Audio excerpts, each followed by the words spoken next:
Mad iwad. Okey, mad iwad ni dia terjadi ketika mana kita nak mewakafkan bacaan, okey, pada huruf yang bertanwin. Okey, huruf tanwin fathah. Okey, tengok macam mana tanwin fathah tu. Okey, tanwin fathah ni macam ni lah bentuk dia, maksudnya ada double. Okey, fathah maksudnya baris atas, tanwin tanwin yang macam ni. Okey, ada double, maksudnya kalau kita baca dia akan bunyi huruf nun mati. Okey, jadinya untuk hukum mad iwad ni dia apply untuk semua huruf hijaiyah kecuali untuk huruf ta marbutah. Kecuali huruf apa? Kecuali huruf ta marbutah. Nanti kita akan tengok macam mana. Okey, untuk cara kita baca mad iwad ni, cara kita baca bila kita jumpa hukum mad iwad ni adalah kita menggantikan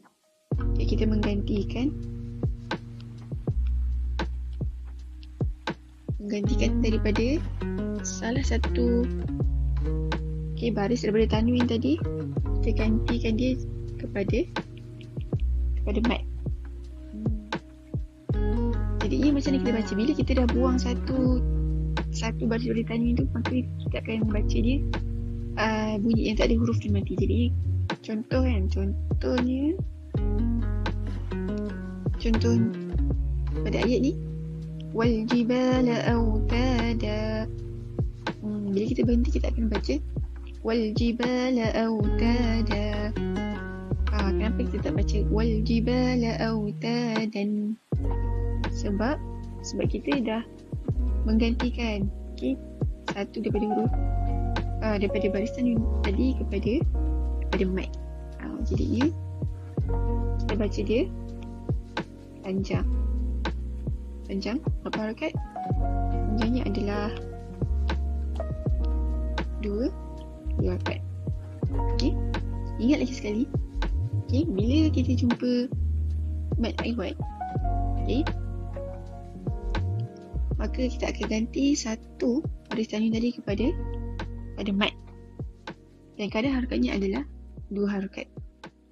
Jadi kita baca wal jibala autada, 2 harakat. Okey, contoh yang seterusnya yang bawah ni. Okey, mana mad iwad? Okey, ni kita berhenti kat sini. Okey, ada tanwin fathah. Jadi kita baca dia wa yahdi bihi kathira. Kita baca kathira, kita tak baca dia kathiron. Okey, sebab apa? Sebab kita dah ganti baris tadi kepada huruf mad. Wa yahdi bihi kathira. Okey, tapi jangan lupa, kecuali pada huruf ta marbutah, bila kita jumpa atau bila kita nak berhenti, tekanlah, kita berhenti kat sini je, fil ardi khalifah, kita berhenti kat sini. Tapi huruf yang last ni huruf ta marbutah.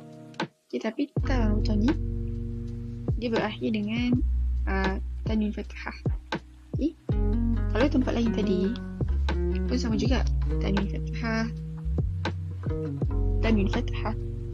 Tapi dekat sini bezanya adalah sebab ia ada huruf ta marbutah. Kalau huruf lain tak ada masalah, kita baca macam tadi autada kathira. Tapi bila tempat yang berakhir dengan ta marbutah, kita tak baca, kita tak apply mad iwad. Jadi kita baca fil ardi khalifah. Jadi bila kita jumpa dekat tempat macam ni, kita jangan baca fil ardi khalifata. Kalau situ salah. Okey, ni ta marbutah. Kalau ta maftuhah yang macam biasa kan, ta maftuhah macam ni, maka tak ada masalah lah untuk kita baca ta. Kalau yang ni ta, tak ada masalah. Tapi kalau dia kata marbutah ni,